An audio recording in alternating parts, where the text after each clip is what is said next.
ప్రార్థన చేస్తూ ఉన్నాం. 40 days ఫాస్టింగ్ ప్రేయర్. ఉత్తిగా ఏమి ఏర్పాటు చేయలేదు. ఉత్తిగా ఏర్పాటు చేసినవా? ఉత్తిగా ఏమి ఏర్పాటు చేయలేదు. మీ కుటుంబాలు కట్టబడాలని దేవునిలో శితిసారపు మానుతో వాడ నిర్మించబడినట్లుగా మీ కుటుంబాలు రక్షణనే వాడ చేత, విశ్వాసం చేత, ప్రార్థన చేత కట్టబడాలని,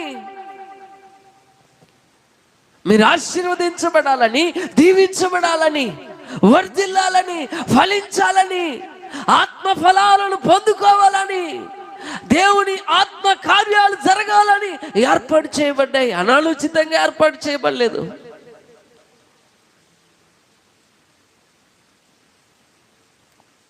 నిర్లక్ష్యం చేయదు ఎవరు కూడా. 100 సంవత్సరాలు